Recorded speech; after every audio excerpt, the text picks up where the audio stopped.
लड़का है, 7 या 7.5 साल इसकी उम्र हुई है। इत्तेफाक से आज मेरे साथ हुआ, स्कूल में छुट्टी थी। इसको पूरा हनुमान चालीसा याद है। कौन जिम्मेदार है? मुझ जैसा बाप जिम्मेदार है कि आलिम के बेटे को हनुमान चालीसा याद हो गया। हम जिम्मेदार है क्योंकि हमने इनको गैरों के स्कूलों में पढ़ाया है। वहां हम चाहकर भी अपने बेटे को नहीं रोक सकते, मना नहीं कर सकते कि बेटा ये ओम पौम ये वो मत बोलो, ये दूसरों की जबान, दूसरों के नारे, दूसरों की बोली, दूसरों की बातें हैं। मगर क्योंकि वहां प्रेयर में बुलाया जाता है, प्रेयर में ये सीख लेते हैं, ना चाहकर भी इनको ये बातें याद हो जाती। हम जिम्मेदार है, आप भी जिम्मेदार है। आप अंदाजा फरमाएं कि जब एक आलिम अपने बेटे को स्कूल भेजकर अपने बेटों को कुफरिया जुमले याद करने से नहीं रोक सकता है, तो आप अपने बच्चों की खैरियत पूछिएगा। आप अपने बच्चों को ईमान उनके कैसे बचा सकते? आपका बच्चा अकीदा कैसे बचा सकता? मैंने जरूरत महसूस की है क्योंकि आज की तारीख में 99% लोग चाहते कि हमारा बेटा स्कूल में पढ़े, मगर ये गौर नहीं करते कि स्कूल देता क्या है, स्कूल पढ़ाता क्या है, स्कूल बताता क्या है, स्कूल सिखाता क्या है, स्कूल बांटता क्या है, स्कूल हमें देता क्या है। ये जाने बगैर हम स्कूल बच्चों को भेजते हैं क्योंकि स्कूल हमने खोला नहीं, हमें गैरों की स्कूल भेजने पड़ते। और गैरों की स्कूल जब हम भेजेंगे तो गैर जो चीज जानते हैं वही सिखाएंगे, उन्हें जो मालूम है वही बताएंगे, उनका जो मिशन है वही चलाएंगे, उनकी जो तहरीक है उसी पर काम करेंगे। अब अगर मुसलमानों के अंदर एहसास इस्लाम, एहसास ईमान अगर जिंदा है तो मुसलमानों को आज की तारीख में 19वीं शताब्दी के आज के दशक में मदरसे खोलने की हाजत नहीं, स्कूल खोलने की जरूरत है, कॉन्वेंट खोलने की जरूरत है, मंटेसरी खोलने की जरूरत है छोटे छोटे बच्चों के लिए। मैं यूनिवर्सिटी के लिए बाद में कहूंगा, मैं कॉलेज के लिए बाद में कहूंगा। कॉलेज में तो बाद में जाके हम पहुंचेंगे। पहले एक फर्स्ट में बच्चों को पढ़ा, LKG में पढ़ाएंगे, नर्सरी में पढ़ाएंगे, फिर हमारा बच्चा 1 क्लास में, फिर 2nd में, फिर 3rd में, फिर 4th में, फिर 5th में, फिर साहब धीरे धीरे मैट्रिकुलेशन, इंटरमीडिएट, उसके बाद ग्रेजुएशन, उसके बाद फिर हमारा बेटा आगे बढ़ता रहेगा। यानी 12th तक, 12वीं क्लास तक कायदे से आप अपने बच्चों को ऐसे आगोश में पढ़ाइए जहां आपके बच्चों का ईमान भी बचा रहे, उनका अकीदा भी महफूज रहे। वरना 15 साल के बाद ये डॉक्टर बनाने की होश और रेस में, ये डॉक्टर बनाने की चाह में बेशतर घरों में डॉक्टर्स तो आ जाएंगे, मगर उनका बेटा काफी डॉक्टर रहेगा, बेईमान डॉक्टर रहेगा, शैतान डॉक्टर रहेगा, ईमान नहीं रहेगा, चुगलखोर वही होगा, बेईमान वही होगा, शैतानी सिफत का हामिल वही होगा। क्योंकि उनके पास ईमान नहीं, तो जिसके पास ईमान नहीं होगा बेईमानी तो करेगा ही, जिसके पास ईमान नहीं रहेगा चोरी तो करेगा ही, जिसके पास ईमान नहीं होगा वो ठगी तो करेगा ही। अब इस खतरनाक मोमेंट से अपनी औलादों को बचाने के लिए आपके लिए जिम्मेदारी है। अगर जाती तौर पर आप स्कूल खोल सकते हैं तो खोलें, जाती तौर पे खोलने की ताकत नहीं तो जो फाउंडेशन आपने बनाया है, मदर फाउंडेशन आपने बनाया, ऐसे फाउंडेशन आप एक हरिपुर नहीं साहब, फकीर टोली वाले अलग बना ले, 22 में अलग बना ले, 10 पत्थर वाले अलग बना ले, साहब पानी 17 वाले अलग बना ले। पूरे इलाके में जितना गांव उतनी तहरीक, उतना काम दिखना चाहिए। और तहरीक सिर्फ नाम के लिए नहीं, हमने तहरीक के साथ भी खिलवाड़ किया। तहरीक की भी कमी नहीं है, आप तहरीकात बहुत सारी है। कहीं के साथ गरीब नवाज कमेटी, कहीं साहब ख्वाजा गरीब नवाज कमेटी, कहीं आला हजरत कमेटी, कहीं ताजुल शरिया कमेटी, कहीं मखदूम समना कमेटी। और इन कमेटियों की जिम्मेदारी जो रहती है वो जिम्मेदारी वो कमेटी वाले निभाते नहीं।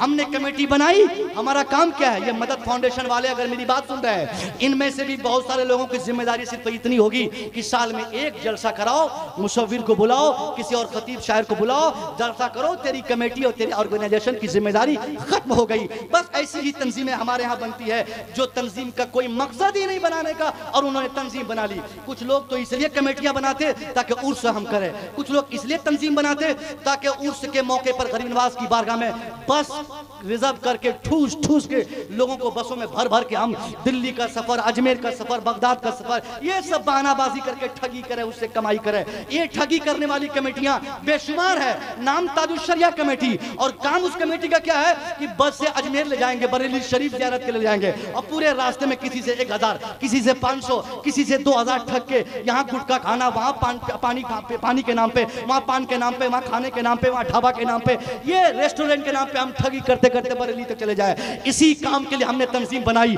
खुदा की कसम ये काफी नहीं, आपको तंजीम इसलिए बनानी है कि हम चूंकि स्कूल से जुड़े हैं, हमारे हजरत भी स्कूल से जुड़े हैं, हमने अपने बच्चों को बहुत करीब से देखा है।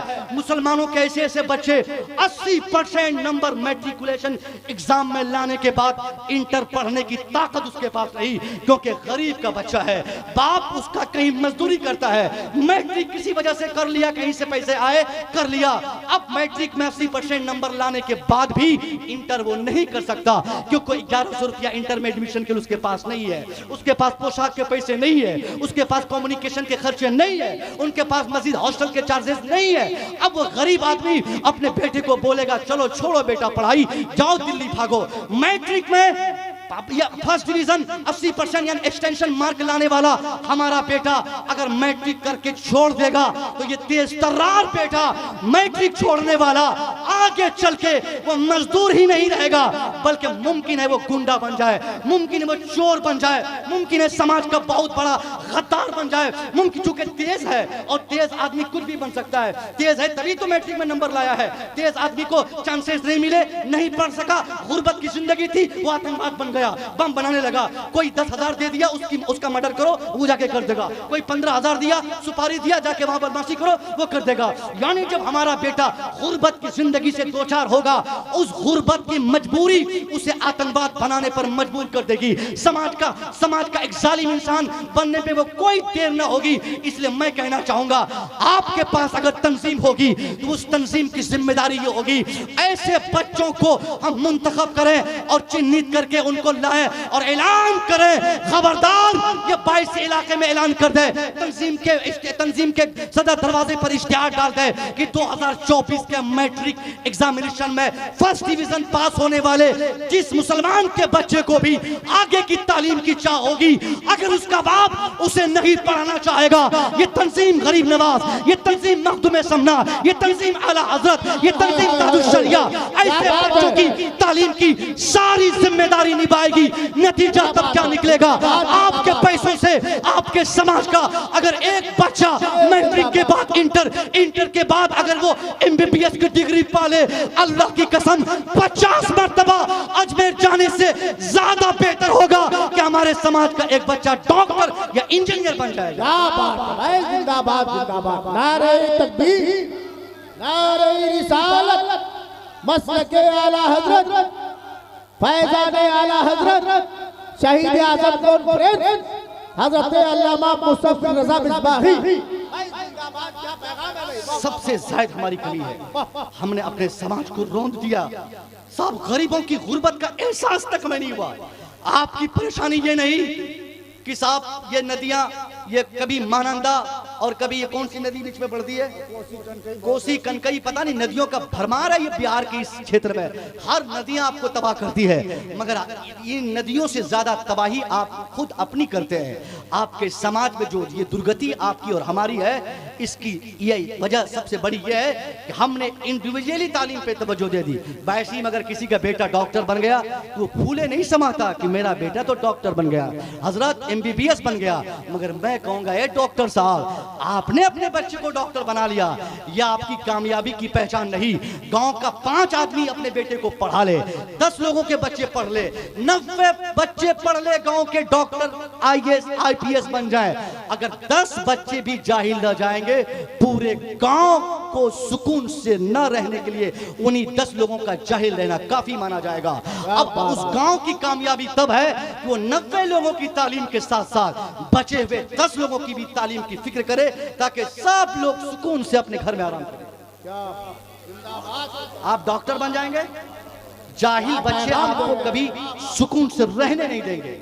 हमने बहुत करीब से गांव में देखा है, मास्टर 4 मास्टर इसी साल BPSC में पास हुए, फिर दोबारा BPSC का एग्जाम हुआ, 17 लड़के फिर निकल गए। एक ही गांव में फर्स्ट फेज में 4 फिर 17। अब वो बच्चे जो नहीं कुछ कर पा रहे थे, उन लोगों ने सोचा कि ये लोग बहुत पढ़ रहा है, आगे बढ़ रहा है, वो इनको हम ये करते हैं। उन्हीं BPSC पास होने वाले मास्टरों की गिनती के साथ एक हफ्ते में 3 लोगों की गाड़ी चोरी हो गई, बाइक चोरी हो गई। अब लोगों ने सोचा कि मास्टर साहब भैया है, ये गाड़ी चुरा लेंगे तो क्या हो जाएगा, लेके चला गया घर से। कौन ले गया? उसी गांव का। अब बताइए, ये लॉक द गाड़ी, बोला कंधे पे उठा के लोग रात में लेके चले गए। वाह, तो जाहिल थे तब ले गए। अगर उनके बच्चे भी बीपीएससी पास करते, वो बच्चे भी अगर पढ़े लिखे होते, वो भी बच्चे अगर तालीम याफ्ता होते, तो ये जलील हरकत वो नहीं करते। बेशक बेशक बेशक। इसलिए सुकून की नींद सोने के लिए बेहतर यह है कि आप खुद भी अपने बच्चों को पढ़ाएं और दूसरों के बच्चों की भी तालीम की फिक्र आप करें। ये सबसे बड़ी जिम्मेदारी होगी। बहुत अच्छा ये पैगाम है। जिम्मेदारी को अगर आपने इसका एहसास अगर आपने कर लिया। अभी मैंने मुफ्ती तंजीलुर रहमान साहब से कहा फोन पे, आज या कल का शायद, नहीं है, उन्होंने कहा और मैंने कई जगह बोला, हमारे मिसबाह साहब डॉक्टर साहब के बारे में बहुत बड़े पैमाने पे उन्होंने एक मिशन का आगाज उन्होंने किया है, अल्लाह खैर फरमाए।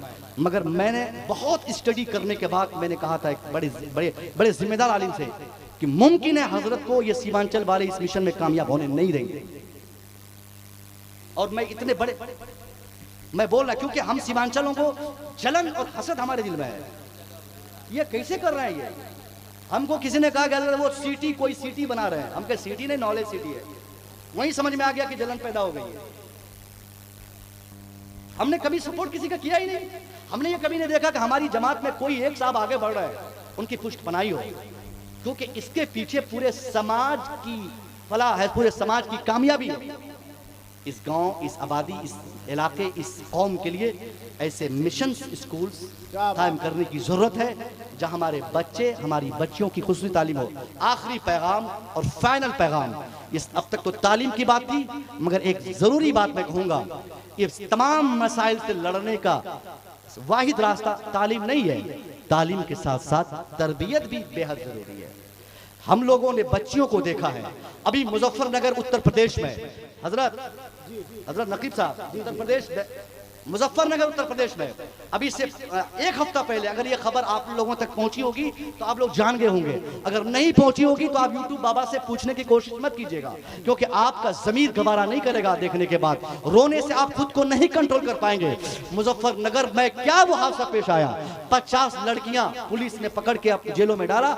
उन 50 लड़कियों में कौन लड़कियां थी जो कॉलेज के बहाने से बैग और सज धज के घर से निकली थी, स्कूटी और साइकिल सवारी लेकर कॉलेज और ट्यूशन के बहाने से माँ बाप को अलविदा और बाय बाय टाटा करके घर छोड़ा था। मगर पुलिस की हिरासत में वो 50 लड़कियों में 49 लड़कियां किसी और समाज की नहीं, वो सिर्फ मुस्लिम समाज की बच्चियां थी जो कॉलेज के नाम पे घर से निकली, मगर रंगरेलियां मना रही थी होटल में, वो साहब शॉपिंग मॉल में वो अपने फ्रेंड्स के साथ घूम रही थी, वो टी पार्टी में हिस्सा ले रही थी। ऐसा भी हो रहा है। हमने तालीम के फरोग में, तालीम के चक्कर में हम इस कदर अंधे हो गए कि हमने अपनी बेटियों को भेज दिया, बच्चों को घर से अलविदा कह दिया, मगर हमने कभी उनकी खास तरबियत की फिक्र न की।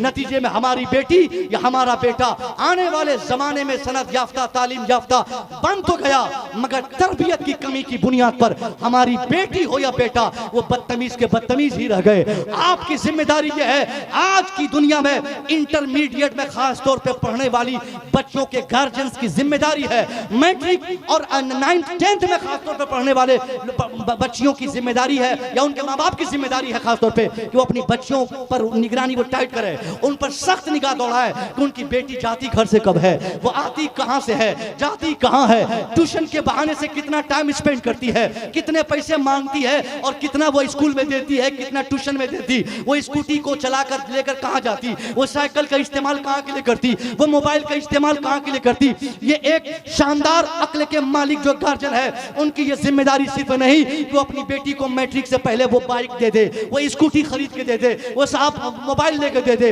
वो कपड़ा अच्छा दे दे।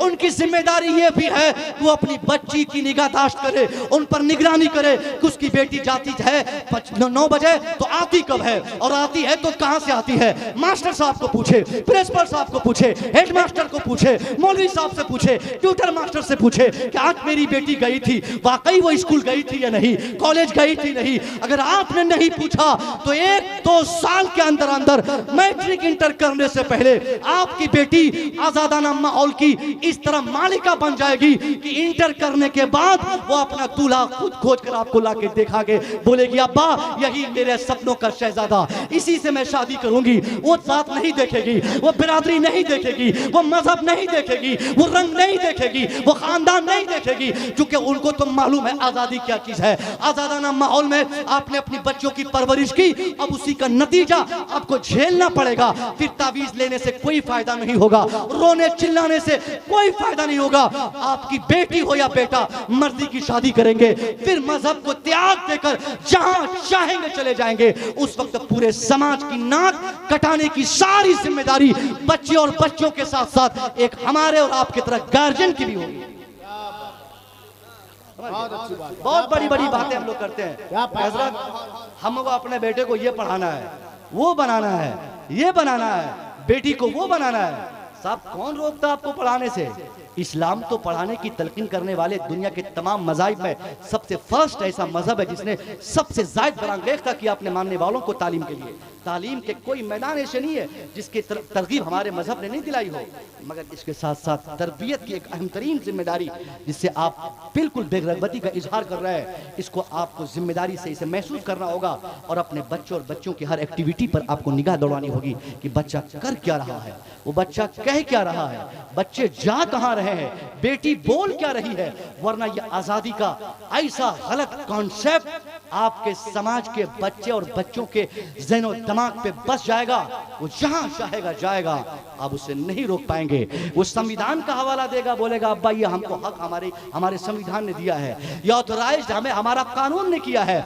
हम शादी करेंगे आप नहीं रोक सकते, कानून कहता है। हम शादी करेंगे आप नहीं मना कर सकते, नहीं कर सकते, हमारी किताब कहती है। जो किताब वो पढ़ेगी वही किताब आपको वो दिखा देगी। उस वक्त आप क्या करेंगे? अगर ज्यादा बोलेंगे तो हथकड़ियां लगा देंगे आपकी बेटियां, आपके बच्चे आपको जेल भिजवा देंगे। इससे पहले कि ये दिन आपको देखने पड़े, आप अपने बच्चों की तालीम से ज्यादा उनकी बेहतर तरबियत की आप फिक्र करें। आप ये देखें कि आपके बच्चे क्या करना चाहते हैं, और एक मजबूत इरादे के साथ जब आप अपने समाज की तश्कील करेंगे, इंशाअल्लाह आने वाले 2-4-5 सालों के बाद न सिर्फ बायसी, न सिर्फ बिहार, न सिर्फ पूरा हिंदुस्तान, बल्कि पूरी दुनिया में जो हमारी साख्त आज की है, इसमें गैर मामूली तब्दीली आएगी।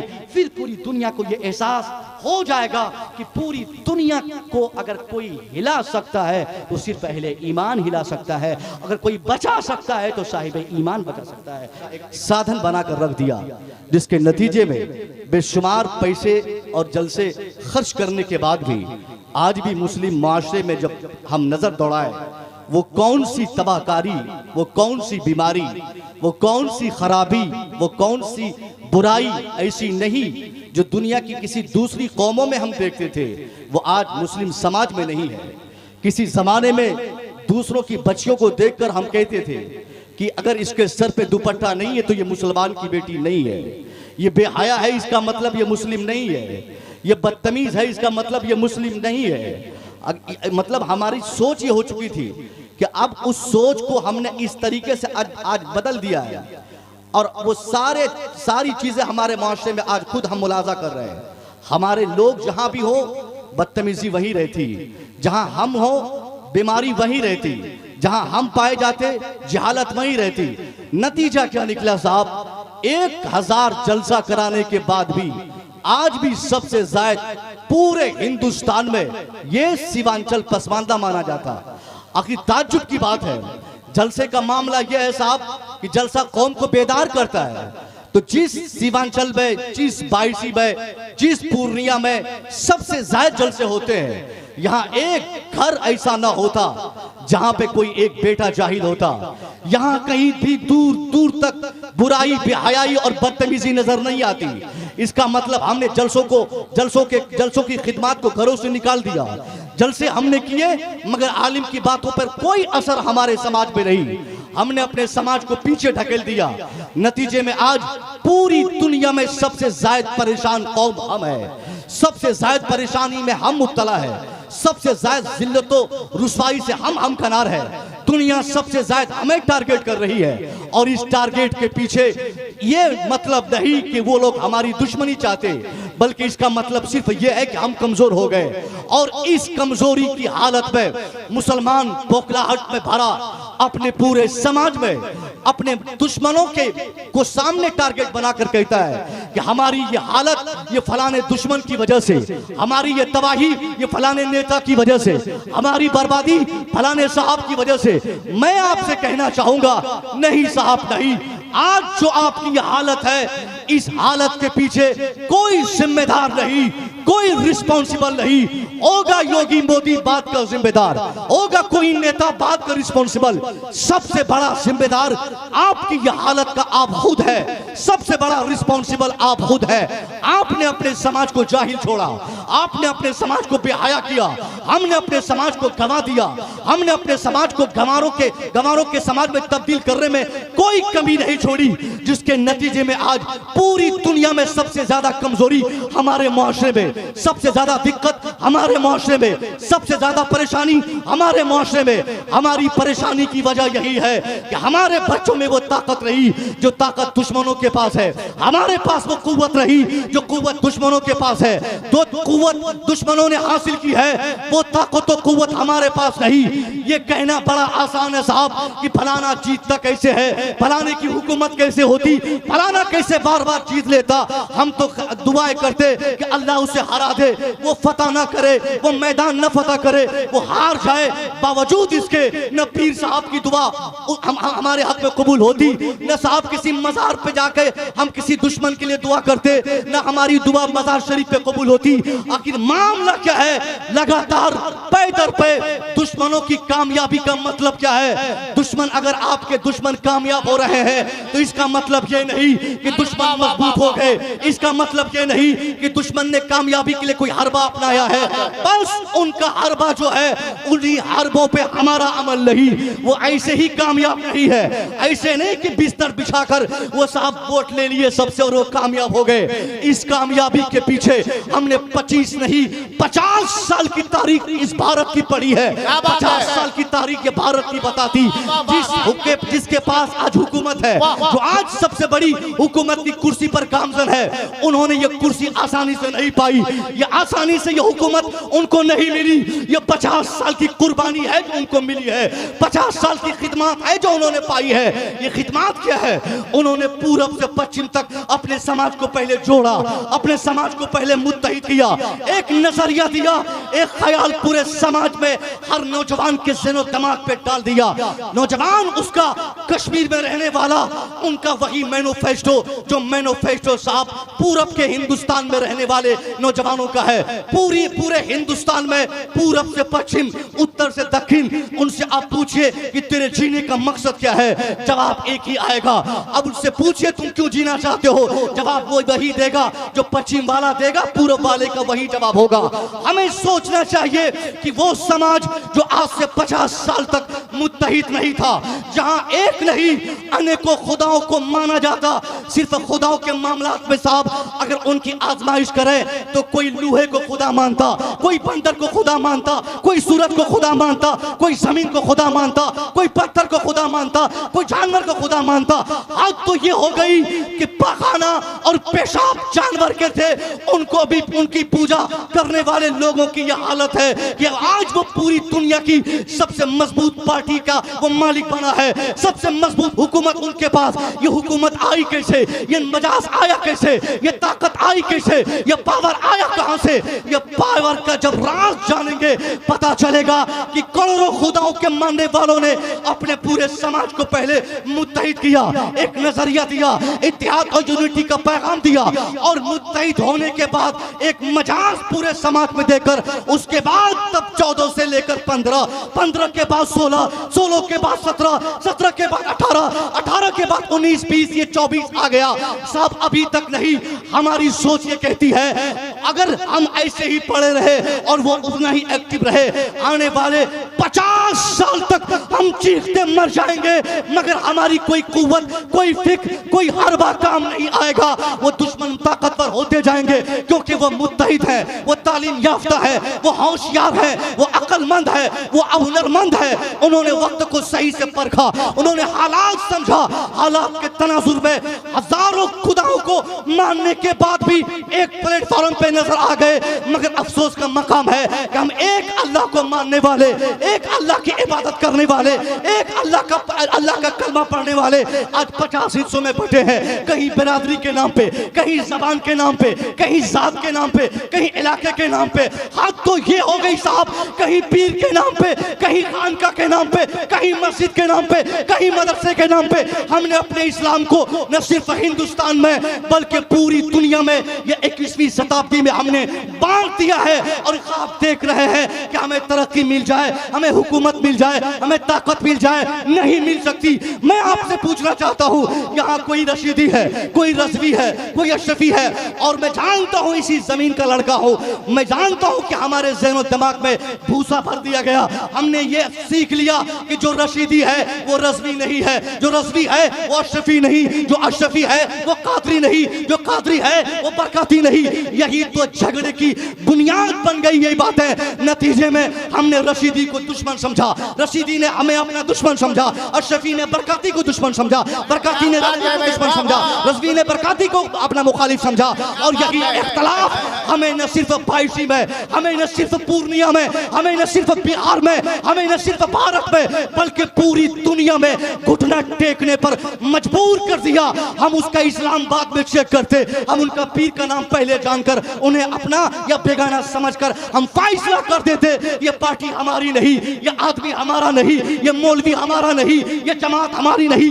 आए दिन ये नहुसत भरी खबर हम लोगों ने सुनी, हमारे कानों ने सुना। साहब जलसे में दावत मिलती, 50 फोन करने वाले बोलते हजरत वहां मत जाइए, वो तो रशीदियों की टोली, वहां मत जाइए, वो तो रज़वियों की टोली, वहां मत जाइए, वो तो अशरफियों की जमात। ये क्या संदेश हम दुनिया को देना चाहते? क्या हमारे पीर ने हमें यही सिखाया, हमारी खानका ने हमें यही बताया? हमारे बुजुर्गों में तो ऐसा इख्तलाफ या ऐसी नफरत दूर दूर तक उनकी जात में नहीं थी। आखिर कौन सा बिचौलिया आकर हमें रज़वी से अलग कर दिया, हमें रशीदी से अलग कर दिया, हमें अशरफी से अलग कर दिया, हमें बरकती से अलग कर दिया? मुसलमानों, हमारी नाकामी की सबसे बड़ी वजह यही कि आज पूरी दुनिया में 140 करोड़ की तादाद कहने को हम हैं कि पूरी दुनिया में 140 करोड़ हमारे लोग हैं, मगर कहीं पूरी दुनिया में एक बाईसी क्या बात करते साहब, पूरी दुनिया में एक बालिश्त जमीन हमारी खाली जमीन नहीं। यही तबाही की वजह, यही बर्बादी की वजह। अगर इस बर्बादी से आप निकलना चाहते हैं तो पहले पूरी दुनिया का एक ग्लोबल मुसलमान बनना होगा। एक छत के नीचे बैठने वाले, कलमा पढ़ने वाले को कम से कम सियासी एतबार से दुनिया के सामने अपनी हैसियत इस एतबार से पेश करें आप कि हम मुत्तहिद हैं। चाहे हम बायसी में रहे तो मुत्तहिद है, हम पूर्णिया में रहे तो मुत्तहिद है, हम बिहार में हो तो मुत्तहिद है, हम भारत में हैं तो मुत्तहिद है, हम काले हैं तब भी मुत्तहिद है, हम गोरे हैं तो मुत्तहिद है, हम मोटे हैं तो मुत्तहिद है, हम छोटे हैं तो मुत्तहिद है, हम गरीब हैं तो मुत्तहिद है। जब तक पूरी दुनिया के मुसलमान एक आवाज, एक नजरिए के साथ सामने आकर एक आवाज नहीं लगाएंगे, ये पूरी दुनिया में हम मारे जाएंगे। आज बायसी में, कल अमौर में, परसों पूर्णिया में, फिर कटिहार में, कभी बिहार के अलग हिस्से में, कभी भारत में, कभी दुनिया के किसी अलग हिस्से में हम रोजाना जलाए जाएंगे, रोजाना मारे जाएंगे, रोजाना काटे जाएंगे, हमें हमारे घरों से निकालने की कोशिशें की जाएंगी। इन तमाम चीजों से निकलने का सबसे पहला रास्ता यह है कि मुत्तहिद होकर पूरी दुनिया को अपनी कुव्वतों का एहसास दिला दे। नारे तकबीर, नारे रिसालत, मसलके आला हजरत शहीद आजम कॉन्फ्रेंस हजरत अल्लामा मुसफ़िर रज़ा साहब मिसबाही। किसी भी तरक्की याफ्ता कौम के लिए, कौम की तरक्की के लिए सबसे बड़ी बात कौम की तरक्की के लिए क्या है? मैंने बहुत स्टडी की, तब मैंने नतीजा निकाला। किसी भी कौम की तरक्की के लिए 3 बड़े स्टेप्स हैं, 3 बड़े मैदान हैं, 3 ऐसे रास्ते हैं। या तो वो कौम तीनों रास्तों पर बैक वक्त सफर करे। अगर मुमकिन ना हो सके तो उन तीनों में से एटलीस्ट एक रास्ते का वो मुसाफिर जरूर हो, तब वो कौम तरक्की करेगी। उनमें सबसे पहला रास्ता क्या था? सबसे पहला रास्ता ये कि साहब वो कौम मुत्तहिद हो तो तरक्की करेगी। दूसरा सबसे बड़ा रास्ता, या अगर मुत्तहिद नहीं भी हो तो वो कौम एजुकेटेड हो तो तरक्की करेगी। क्या बात है। एजुकेशन के बाद तीसरे रास्ते को मैंने बहुत गंभीरता से लिया, या वो कौम सियासी एतबार से मुतहर्रिक हो, सियासी शौर उस कौम में हो। ये तीन ऐसे रास्ते हैं, या तो आप यूनाइटेड रहें, या फिर एजुकेटेड रहें, या फिर आप पॉलिटिकली आप मजबूत रहे।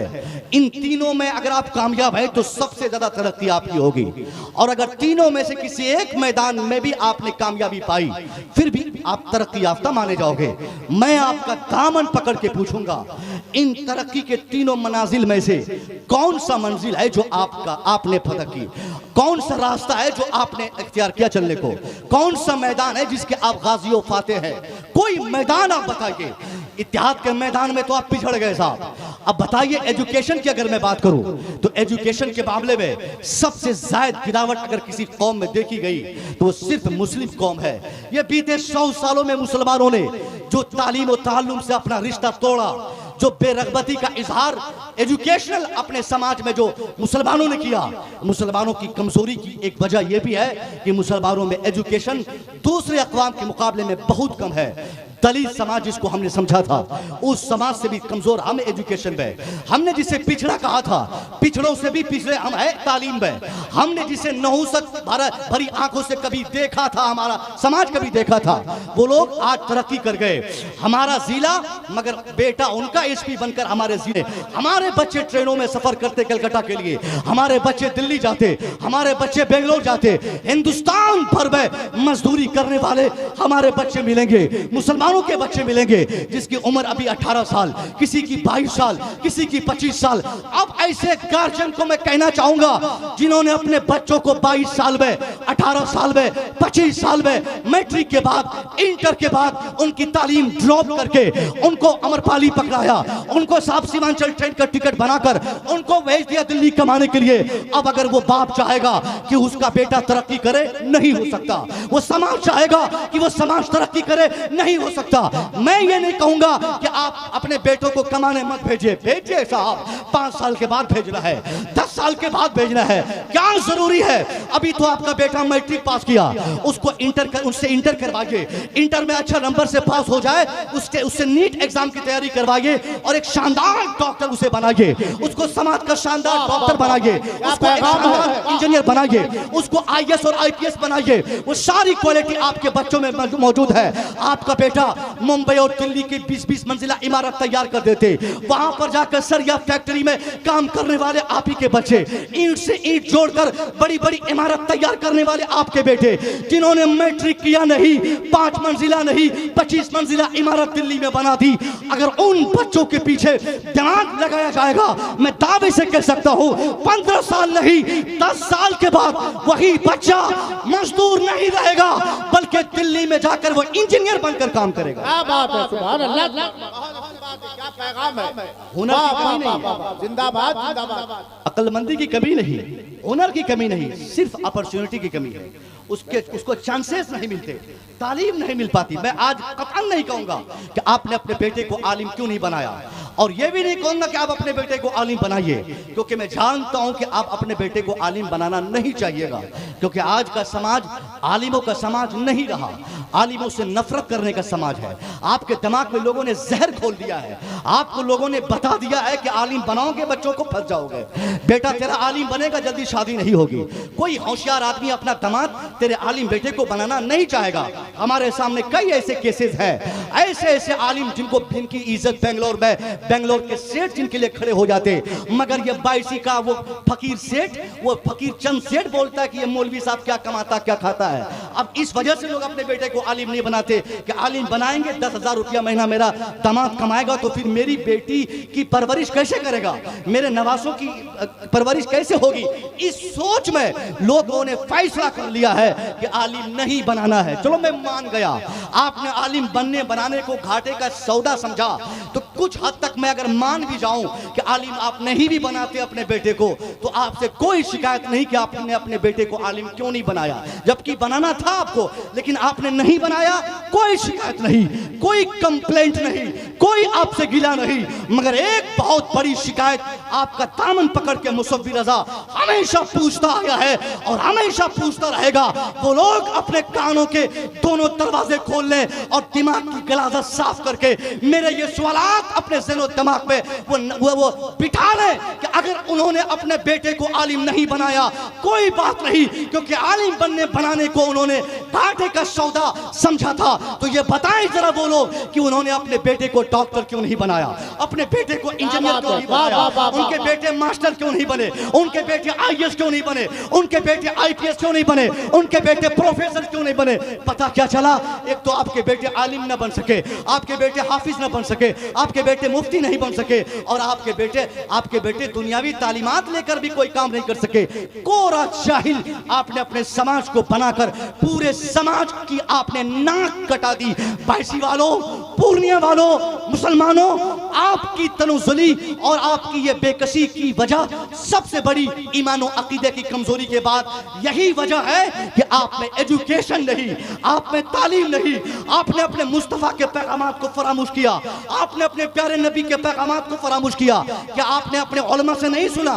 कैसे सुनेंगे? आप तो सिर्फ नारा लगाते, आपके जलसों में सिर्फ हंसी की बातें होती, जलसों में सिर्फ कह लगते। आपने जलसों में सैकड़ों बार सुना है जंगे बदर में मुस्तफ़ा करीम ने कौन सी बड़ी आपने किरदार दिखाई। मुस्तफ़ा रहमत ने पहली जंग अजीम में जो बड़ी आपने अपने किरदार साजी की थी, वो किरदार मुस्तफ़ा करीम ने किस तरीके से दुनिया के सामने रोलमा फरमाया था। आपको क्या बताया गया? यही बताया गया कि हम 313 थे, सामने 1000 थे, हम जीत गए, वो लोग हार गए। बस इतना आप सुनते, पर नारे तकबीर, नारे रिसालत, यानी आपका ब्लड बिल्कुल सर्कुलेट करने लगता, जज्बे में आप आकर नारा लगाते कि क्या बहुत बड़ी बात हो गई, हम 313 सामने 1000, हमने उन्हें पछाड़ दिया, मुसलमानों ने उन्हें हरा दिया। बस इतनी सी बात सुनकर हमने सोचा कि बद्र की तारीख खत्म, बद्र का बाब खत्म, बद्र का चैप्टर खत्म, इसके बाद कुछ नहीं हुआ। मैं आज कहना चाहूंगा, मैदान बद्र की बातें आपने 12 सुनी, और ये सच है कि हम 313 थे, ये भी सच है कि वहां 1000 थे, ये भी सच है कि हम खाए पिए नहीं थे, ये भी सच है कि वो लोग खा के गए थे, ये भी हक है कि हमारे पास असले नहीं थे, ये भी हक है कि उनके पास असले थे, ये भी हक है कि हमें अल्लाह ने जीत दी, ये भी हक है कि दुश्मन हार गए। मगर ये तारीख के औराक यहीं बंद नहीं होते, तारीख का चैप्टर यहीं क्लोज नहीं होता, बल्कि मैदान बद्र की तारीख आगे क्या कहती। मुसलमानों ने जिन दुश्मनों को अपने चंगुल में फंसाया, जिनको पकड़ा, जिनको कैद खानों में बंद किया था, मुसलमानों के साथ इस्लाम के पैगंबर ने जिस बहुत बड़ा पैगाम आपने अपने किरदार से दिया था, उस किरदार पे गौर करने की जरूरत है। हमने सिर्फ यही सोचा कि मेरे मुस्तफ़ा ने मुझे नमाज दिया है, इस्लाम के पैगंबर ने दुनिया को रोजा दिया है, हमने यही बताया दुनिया को इस्लाम वो मजहब जिसने नमाज दिया, रोजा दिया, हज दिया, ज़कात दिया, और कुछ नहीं इस्लाम में। उन लोगों को कहना चाहूंगा, बद्र चूंकि पहली जंग है, उस जंग को जंग तफरीक हम कहते हैं, जिस जंग से यह फैसला हो गया कि कौन हक पे है, कौन बातिल है, कौन अच्छा है, कौन बुरा है, उस बद्र के मैदान का यह वाक़या है। मुसलमानों ने जिन दुश्मनों को पकड़ा था, मुस्तफ़ा जन रहमत की बारगाह में उन तमाम दुश्मनों की खबर पहुंचाई गई, हुजूर ये दुश्मन पकड़े गए, इतने दुश्मनों को हमने जेलों में रखा, हुजूर इनके साथ क्या किया जाए, इनके साथ क्या मामला किया जाए, इनके साथ क्या किया जाए। वो हमारे दुश्मन पकड़े गए जिन्होंने हमारे खिलाफ तलवार उठाई थी, उन दुश्मनों को हमने पकड़ा है जिन्होंने हमारी गर्दन मारना चाही थी, उन दुश्मनों को हमने अपनी जेलों में रखा है जो कभी हमारी जबान काटना चाहते, हमारा हाथ काटना चाहते, हमारी टांग काटना चाहते, जिन लोगों ने हमारे वजूद के खात्मे की तारीख छेड़ी थी। हुजूर आज वो लोग हमारे सामने गिड़गिड़ा रहे हैं, उनके साथ क्या बर्ताव किया जाए। बाख्तियार मुस्तफ़ा इशारा फरमाते थे कि जाओ उनके साथ इंतकाम लो, उनके साथ बदला लो, उनके साथ रिवेंज लो, कत्ल का बदला कत्ल से, काटने का बदला काटने से, खून का बदला खून से लिया जाए। नबी इशारा फरमा देते, न सिर्फ अरब की धरती से कुफ्र का खात्मा होता, इस्लाम के दुश्मनों का खात्मा होता। मुस्तफा सिर्फ इशारा फरमा देते, अरब से लेकर पूरी दुनिया तक जितने भी इस्लाम के दुश्मन हैं उनके वजूद के खात्मे में बहुत ज्यादा ताखीर नहीं होती। मगर मेरे मुस्तफा ने मुस्कुराहट के साथ आपने जिस किरदार को दुनिया के सामने पेश किया, वो किरदार न सिर्फ उस वक्त के लिए था बल्कि पूरी दुनिया की आंख खोलने के लिए मुस्तफा का यह पैगाम काफी था। मेरे नबी ने मुस्कुराहट से फरमाया, ए मेरे सहाबा, इन्हें छोड़ दिया जाए, इनका हाथ ना काटा जाए, इनकी जबान ना काटी जाए, इनका पांव ना काटा जाए, इनका सर ना काटा जाए, इनको मारा ना जाए। बस एक सवाल इनसे किया जाए कि इन दुश्मनाने इस्लाम में कौन है जिनको तलवार चलाने के साथ साथ कलम चलाना आता है? कौन है जो पढ़ना जानता है? कौन है जो लिखना जानता है? कौन है जिनके पास किताबी नॉलेज है? उनसे पूछिए, अगर कोई मिलते हो तो उनसे कोई मुतालबा नहीं, उनसे कोई मुआवजा नहीं, उनसे कोई इंतकाम नहीं। उनसे कहिए कि वो आए, हमारे मुसलमानों को अकेला एक शख्स हमारे 10 लोगों को पढ़ा दे, हम मुफ्त में उसे आजाद कर देंगे। क्या बात है, सुभान अल्लाह। नारे तकबीर, थोड़ी बेदारी के साथ, नारे तकबीर, नारे रिसालत, मसलके आला हजरत शहीद आजम कॉन्फ्रेंस हजरत अल्लामा मुस्तफिर रजा मिसबाही, नारे तकबीर। मेरे नबी ने पैगाम दिया था क्या पैगाम? हम अपने दुश्मन को ऐसे ही छोड़ देंगे। आप उन्हें बताओ कि अगर वो पढ़ना जानते हो तो हमारे 10 लोगों को पढ़ा दें, हम छोड़ देंगे। जबकि वो स्टार्टिंग पीरियड था, उस वक्त ये फैसला लेना ये बहुत बड़ी जुर्रत की बात थी। दुश्मन को जिस हद तक आदमी पाता है, इंतकाम लेता है, बदला लेता है, जिस तरह का दुश्मन उस तरह सख्ती से उसके साथ इंतकाम लिया जाता है। मगर मेरे नबी ने उस मैदान में इंतकाम की ये सूरत निकाल कर पूरी दुनिया के सामने खास तौर पर मजहब इस्लाम का जो किरदार, एजुकेशनल किरदार, तालीमी किरदार होना था, अल्लाह के रसूल ने उस मैदान बद्र के आखिर में आपने पेश फरमा कर पूरी दुनिया को ये बता दिया, खासतौर पे मुसलमानों को, कि आप मजबूत मुसलमान तभी हैं जब आप पढ़े लिखे हैं। आप अल्लाह के करीब भी बगैर एजुकेशन की तकमील के नहीं पहुंच सकते। अल्लाह की मार्फत को भी जानने के लिए कहीं न कहीं तालीम की जरूरत पड़ती है। तालीम न सिर्फ आपके लिए आखिरत का सौदा, आखिरत के लिए बेहतर है, तालीम दुनिया के लिए बेहतर, तालीम आखिरत के लिए बेहतर, तालीम समाज के लिए बेहतर, तालीम आपके मुल्क दिल के लिए बेहतर, तालीम आपकी मौत के बाद आपकी आखिरत के हिसाब किताब के मनाजिल को आसान करने के लिए बेहतर। हर मैदान के लिए जब तालीम बेहतर है तो हमने जहालत को क्यों गले लगाया? हमारे बच्चे क्यों अनपढ़ रह गए? हम आपसे एक ही गुजारिश करेंगे, आपको पढ़ना होगा, अपने बच्चों को पढ़ाना होगा, हर हाल में पढ़ाना होगा। जमीन बेचना पड़े आप बेच दें, मकान बेचना पड़े आप बेच दें, जमीन बेच के बच्चों को पढ़ाना ये ऐब नहीं है। मुखिया हो बाप और बच्चा अनपढ़ रहे तो ये ऐब की बात है कि बाप मुखिया ही करता है। क्या बात। हमने बहुत सारे मुखिया और सरपंचों को हमने देखा, मेंबर साहब लोगों को तो बहुत हमने जाना, खुद मेंबर साहब जाहिल, उनके बच्चे जाहिल, उनके घर के उनके भाई जाहिल, मुखिया जाहिल। दरवाजे पर स्कॉर्पियो है, स्कॉर्पियो बेचा तो किरीटा लाया, किरीटा बेचा तो फॉर्च्यूनर लाया, फॉर्च्यूनर बेचकर आप पता नहीं BMW की तैयारी में मुखिया जी है, सरपंच साहब है, विधायक जी है, मगर उनके बच्चे हैं जाहिल। अब ये शर्म की बात है कि आपके पास फॉर्च्यूनर कार है और आपके बच्चे जाहिल है। आप मुखिया है, बच्चे जाहिल है। जमीन बेच के पढ़ाना ये ऐब नहीं, ये शर्म नहीं। मकान को गिरवी पर रख के पढ़ाना बच्चों को ये ऐब नहीं। जो चाहे बेचना आप बेच दें, जो पर पट्टी में रहना हो आप आसानी से रह ले। आप याद रखें, आज आपने घर बेचा हो, मकान बेचा हो, जमीन बेचा हो, जेवरात बेचा हो, सब बेचकर अगर आपने बच्चों को पढ़ाया हो, सिर्फ एक छोटा सा घर झोपड़पट्टी का आपने अगर अपने बच्चों के लिए छोड़ा हो और सारी मेहनत आपने उनकी तालीम पे लगाई हो, आपको मौत आएगी, आप मर जाएंगे, मगर अपनी कब्रों से आप मुलाहाजा करेंगे कि जिन बच्चों की तालीम के लिए आपने सब कुछ कुर्बान कर दिया है और सिर्फ एक झोपड़पट्टी छोड़ा है मगर पढ़ाया है, वही पढ़ा लिखा बच्चा अब अपनी कब्रों से देखेंगे कि बड़े बड़े लोग उनके सामने घुटना टेकते हुए नजर आए। क्या बात, बहुत अच्छी, क्या पैगाम। हमने देखा है साहब, जिनके पास सामाजिक आर्थिक कोई ताकत नहीं है, न कोई फोर्स उसके पास है, न वानो अंसार की जमात उनके पास है, न असलहे उनके पास है, सिर्फ एजुकेशन उनके पास है, पूरी दुनिया उनको इज्जत की निगाहों से देख रही है। बोलना तो नहीं था मगर फुल भी बोलता हूँ।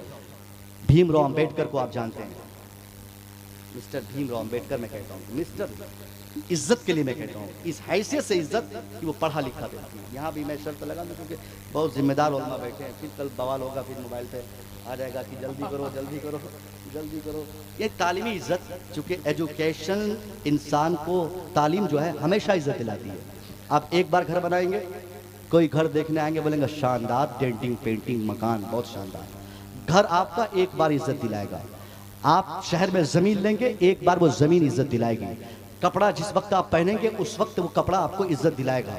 मगर अगर आप पढ़े लिखे होंगे तो वो तालीम, वो नॉलेज, वो जानकारी, वो आपका एजुकेशन, आप जहां जहां रहेंगे हर जगह आपको इज्जत। भीमराव अंबेडकर एक दलित समाज के व्यक्ति, गौर से सुनिएगा। आज से पांच दशक पहले की बात अगर गौर से करें, सुने, 50 साल पहले तक खास तौर पे दलितों की इस हिंदुस्तान में दूर दूर तक इज्जत नहीं थी। या तो लोगों ने दलितों को समझा दिया था कि पढ़ना तेरा काम नहीं है, या वो लोग खुद जान गए थे कि हम लोगों का काम पढ़ना नहीं है, हम लोगों का काम है गुलामी करना, हमारा काम है नौकरी करना, हमारा काम है दूसरों की फरमाबरदारी करना, हमारी जिम्मेदारी है दूसरों की खिदमत करना। पठन पाठन ये दूसरे लोगों का काम है, ये अपर कास्ट का काम है, हमारा काम पढ़ना नहीं है। अब उस माहौल में दलित समाज का एक व्यक्ति भीमराव अंबेडकर, उसने अपने समाज की तब्दीली के लिए जो रास्ता चुना, वो रास्ता ये नहीं था कि वो अपने समाज के लोगों को बोल दिया कि चलो सारे लोग आ जाओ शाहीन बाग में जमा हो जाओ। उसने अपने समाज के लोगों को रामलीला मैदान की खुराक नहीं बनाया। उसने अपने समाज को एहतजाज की तरफ नहीं ठोका। उसने अपने समाज के लोगों को तीर धनुष और तलवार लेकर एहतजाज और प्रोटेस्ट करने की दावत नहीं दी। अगर इसकी भी दावत वो देता तो उनका समाज चूंकि जाहिल था, जाहिल कुछ भी कर सकते थे। वो चाहता तो आसानी से अपने समाज को भीड़ का जरिया बनाकर अपने समाज से फायदा ले लेता और वो उस फायदे के तनाजुर में वो जो चाहता वो करवाता। मगर तब्दीली के लिए, अपने समाज की तब्दीली के लिए, इस मुल्क की तब्दीली के लिए, इस सोसाइटी की तब्दीली के लिए, उस शख्स ने जो उस माहौल में जबकि पढ़ना पढ़ाना दलितों के लिए बड़ा मुश्किल था, उसने अपना नाम बदला, अपना इरादा बदला। महाराष्ट्र के एक छोटे से स्कूल में अलग नाम और बिरादरी लिखवा कर उसने बाज़ाब्ता मैट्रिक की तालीम पूरी की। उसके बाद इंटर, फिर बीए, फिर ग्रेजुएशन, ऐसे धीरे धीरे होते होते उसने 64 सब्जेक्ट पर उसने ग्रेजुएशन की डिग्री पाई। 64 सब्जेक्ट पर साहब, 3 सब्जेक्ट पर 3 उन्वान पर उनको पीएचडी की डिग्री मिली। 9 जबानों पर इतनी मेहनत उसने की, मलका उनको हासिल था बोलने का, लिखने का। अब इतना शानदार पढ़ा लिखा व्यक्ति, समाज का वो व्यक्ति जिनको 25-50 साल पहले दूर दूर तक कोई इज्जत देने वाला नहीं, आज दुनिया का हर समाज का हर व्यक्ति उनको इज्जत के साथ बुलाता है। ये इज्जत किसने दिलवाया? ये इज्जत सिर्फ एजुकेशन ने दिलाया, ये सिर्फ तालीम ने इज्जत दिलाई। हम आपसे कहना चाहेंगे, अगर आप भी अपने बच्चों को पढ़ाएंगे, आपका बच्चा मैदान चाहे जिसका हो, उस मैदान का गाजी आपका बच्चा बनेगा। ये बाइसी कहा जाता है, 99% टीटीएस का बाइसी, ये बोला जाता है ये उलमा का बाइसी, ये कहा जाता है ये पीरान का बाइसी, ये बोला जाता है कि हाफिजों का बाइसी, ये आलिमों का बाइसी। मगर ये आलिमों के बाइसी ब्लॉक में जाके देखिए, ये आलिमों के बाइसी ब्लॉक में आप चेक कीजिए, एक भी लड़का अगर कोई संवैधानिक पद पे अगर मुसलमान का मिल जाए तो आप मेरा नाम 50 साल तक काट दीजिएगा जलसों की फहरिस्त से, मत बुलाइएगा जलसों से। ये दावे से कह सकता हूँ, झोला लेकर जमीन रजिस्ट्री ऑफिस के गिरदो नवाह में घूमने वाले, ठोकरे खाने वाले, मार खाने वाले, गाली सुनने वाले, ताने सहने वाले मुसलमान तो मिलेंगे, मगर काम करने वाले, कराने वाले मुसलमान नहीं मिलेंगे।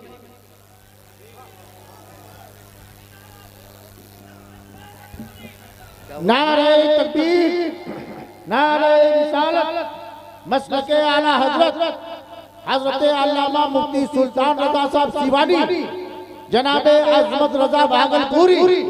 नारे तकबीर, नारे रिसालत।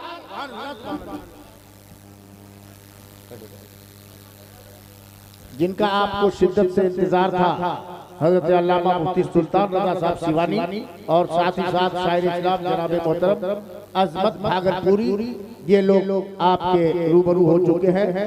अब कुछ ही देर के बाद अल्लामा के खिताब के बाद इनसे आपको मुलाकात कराई जाएगी इंशाअल्लाह।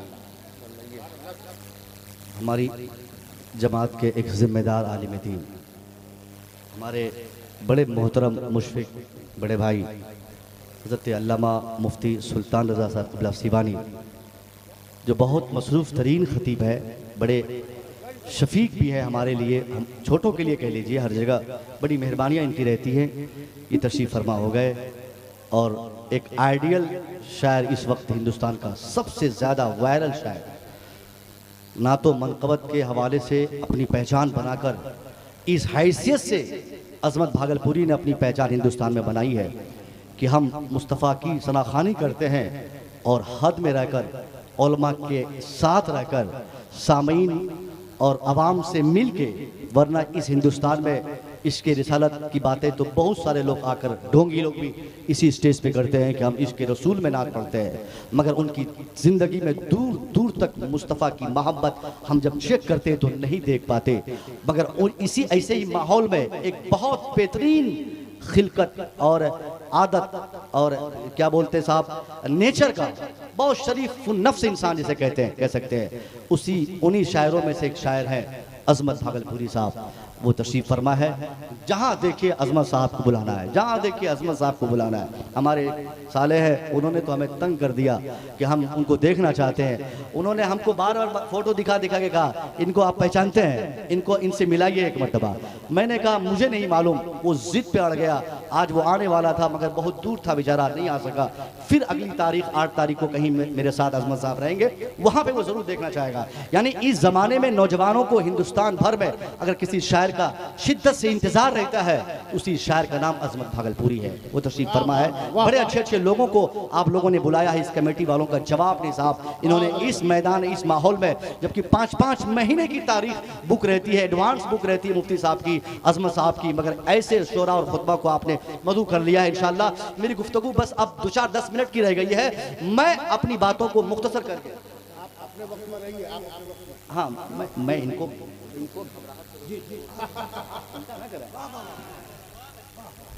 मैंने क्या कहा साहब, ये बायसी हम लोग बोलते हैं ना कि बायसी आलिमों की ज़मीन है, बायसी मुफ्तियों की ज़मीन है, बायसी आलिमों की, हाफिज़ों की ज़मीन है। लोगों ने मिसालें पेश की हैं कि यहाँ अगर ढेला ऊपर मारा जाए तो वो ढेला किसी न किसी मौलवी के सर पे गिरेगा। ये लोग बोलते रहते हैं कि ये यहाँ इतनी कसरत से आलिम रहते हैं। ये 100% सच है। यहाँ 95% हमारी तादाद है, यहाँ कलमा पढ़ने वालों की तादाद है। जुलूस के दिन ऐसा लगता है कि ये साहब हमारी खालिस धरती है, यहाँ कहीं दूर दूर तक भी हमें हमारा दुश्मन दिखाई नहीं देता। इतनी कसरत हमारी तादाद की यहाँ पर है। बावजूद इसके इसी बायसी सरजमीन पर बायसी ब्लॉक हो, अमोर ब्लॉक हो, आप अगल बगल के जितने ब्लॉक्स हो, मैं जिला जाने बाद में कहूंगा, पहले आप अपने ब्लॉक में जाके देखिए। उन ब्लॉक में आपको बूढ़े मिलेंगे 85 साल के, झोले में जमीनी कागजात और डॉक्यूमेंट्स लेकर मारा मारा फिर रहे होंगे। वो साहब हमारे चचा की उम्र के लोग, हमारे दादा की उम्र के लोग, ऐसे ऐसे लोग जिनके पास 100 बीघा जमीन आज से 50 साल पहले थी। कोई बोलता था कि मेरे दादा हाथी पालते थे, उनमें से किसी का मानना है कि हमारे यहाँ इतनी दौलत, इतनी जमीन, इतना मकान, इतने पैसे, इतने जेवरात थे, इतने इतने घैले थे जेवरात के। ऐसे ऐसे बुढ़ों को हमने कचहरियों में टहलते और जलील होते देखा है। उन बुढ़ों को पूछते देखा है लोगों से कि राम बाबू कहाँ है, श्याम बाबू कहाँ है, फलाने बाबू कहाँ है, मोहर लगवाना है। हमने उन्हें जलील होते इसलिए देखा कि उनके पास 100 बीघा जमीन थी, उनके पास 500 बीघा जमीन थी, उनके पास सोने के गहले थे, उनके पास आप गहले थे सोने के। बावजूद इसके उन्होंने अपने बेटे को नहीं पढ़ाया, उन्होंने समाज में तालीम के लिए कोई काम नहीं किया।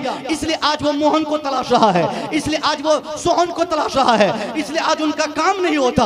आज उनको घूस देना पड़ता, उन्हें आज प्रणाम करना पड़ता, उन्हें आज आदाब करना पड़ता। 100 बीघा जमीन का मालिक वो बूढ़ा आज किसी का पांव छूता है और प्रणाम करके उनको 10,000 रुपया देकर जमीन का मोटेशन करवाता है। शर्म आनी चाहिए उस बूढ़े को। खाक हो जाए हमारी उस दौलत में मिट्टी पड़ जाए जिस दौलत के होते हुए अगर हम अपने बच्चों को न पढ़ा सके, अपनी औलाद को न पढ़ा सके, अपनी औलाद की बेहतरी उस दौलत के इस्तेमाल से न कर सके। नहीं चाहिए ऐसा पैसा, नहीं चाहिए ऐसी दौलत, नहीं चाहिए ऐसी गाड़ी, नहीं चाहिए ऐसा बंगला, नहीं चाहिए ऐसी इज्जत जिस इज्जत के होते हुए हमारे बच्चे बेइज्जत हो जाए, हमारे बच्चे बच्चे जाहिल रह जाए, हमारे बच्चे हमारी दौलत को अपनी जहालत की बुनियाद पर हमारी मौत के 10 साल के अंदर सारी दौलत को बेचने पर मजबूर हो जाए। आज जोड़कर मैं कहना चाहूंगा, आप अपने बच्चों को पढ़ाएं ताकि आपका बच्चा ब्लॉक में रहे, आपका बच्चा जिले में रहे, आपका बच्चा आपके राज्य में रहे, आपका बच्चा आपके मुल्क में रहे, बच्चा आपका हो। ये मुल्क का दावा करने वाला आज इस हिंदुस्तान में बहुत सारे लोग मिलते, कोई कहता है कि हिंदुस्तान मेरा, कोई कहता है कि हिंदुस्तान मेरा, कोई कहता है यूपी मेरा, कोई कहता है गुजरात मेरा, कोई कहता है महाराष्ट्र मेरा, कोई कहता है बंगाल मेरा, कोई कहता है फलाना इलाका मेरा। मगर ये सारे इलाके सबको दे दे, जो जहां की बात करे उनको कहे साहब ले लो ये इलाका तेरा, ले बिहार तेरा, ले ले बंगाल तेरा, ले ले गुजरात तेरा, ले ले कर्नाटक तेरा, ले पूरा भारत तेरा। आप आसानी से आप आंख बंद करके सिर्फ तालीम पर तवज्जो दीजिए। 10 साल के बाद ये सारे चीखने चिल्लाने वाले चीखते रह जाएंगे और इनके घरों में, इनके ऑफिसेस में, इनके बंगलों में, इनके घरों में, इनके जिलों में, इनकी जमीन पे जहां जहां ऑफिसेस बनी होंगी, हर जगह अगर किसी का कब्जा होगा तो सिर्फ अहले ईमान का कब्जा होगा, मुसलमान का कब्जा होगा। क्या बात है, नारे तकबीर, नारे रिसालत, मसलके आला हजरत शहीद आजम कॉन्फ्रेंस हजरत अल्लामा मुफद्दिल रजा मिसबाही। मैं आपसे नहीं कहूंगा कि आप तलवार ले लीजिए, आप जुलूस निकालिए, आप लोगों को गालियां दीजिए। अरे वो गाली देते हैं, उनको अपनी हालत पे छोड़ दीजिए। आप गाली मत बोलिए, आप गाली मत दीजिए। इख्तलाफ का जवाब इख्तलाफ से नहीं, काम से है साहब। आप काम पेश करें खामोशी से। अभी वो लोग बड़े जज्बे में हैं, आपके मुखालिफ बहुत ज्यादा जज्बे में है। आप उनको उनकी हालत पे छोड़कर आप सिर्फ तालीम पर काम करना शुरू कर दीजिए। आप इंडिविजुअली, आप खुद, हर फर्द की ये जिम्मेदारी है कि एजुकेशन के फरोग के लिए वो कुछ न कुछ करें, कुछ न कुछ करें वो साहब। ये बायसी में मदरसों की कमी नहीं है। बायसी इलाके में बड़े बड़े मदारिस है अल्हम्दुलिल्लाह। बायसी तंजीमुल मुस्लिमीन के पढ़ने वाले हमारे कई दिग्गज साथी, जो अशरफिया का टॉपर, जामिया मिलिया गए तो वहाँ का टॉपर, दिल्ली यूनिवर्सिटी गए तो वहाँ का टॉपर, JNU गए तो वहाँ का टॉपर, हमारे तंजीम ने बहुत बड़े बड़े हीरे दिए हैं इस पूरे इलाके बायसी में। अभी पिछले 2-3 सालों में देखा गया साहब, बनात की भी कमी नहीं रही। हर वो मौलवी साहब जो आखिर वक्त में जिनका फैसला होता कि आसानी से चलो साहब बनात खोल लिया जाए, बनात खोले मसाइल का हल हो जाएगा। नहीं साहब, अगर आप बनात नहीं चला सकते ढंग से तो आपके लिए बनात चलाना बेहतर नहीं है। आप मदरसा कायदे से नहीं चला सकते तो किसने आपको कहा कि आप मदरसा खोल दीजिए? ये कौम पर जुल्म आप कर रहे हैं। कुछ नहीं कर सके साहब, बेंगलोर फतह ना हुआ, कर्नाटक फतह ना हुआ, आप गुजरात गए, थक के हार के आ गए, तो आप एक मदरसा खोलकर बायसी वालों पर एक एक्स्ट्रा बोझ आप डाल दिए। इस वक्त मजीद मदरसा खोलने की हाजत नहीं है। मैं मदरसों की जरूरतों का इनकार नहीं करता, मगर इस टाइम मदरसा कम खोले जाए, जो पहले से खुले हैं उनको मजबूत करें। बाकी अगर कुछ खोलने का शौक और जज्बा और जरूरत आपके पास है तो आपके लिए मेरा सिर्फ एक पैगाम है, मदरसों की तर्ज पर इस्लामिक दायरे में आप रहकर एक स्कूल कायम करें। एक स्कूल और कॉलेजेस की फिक्र आप लाए। क्या पैगाम है बाबा।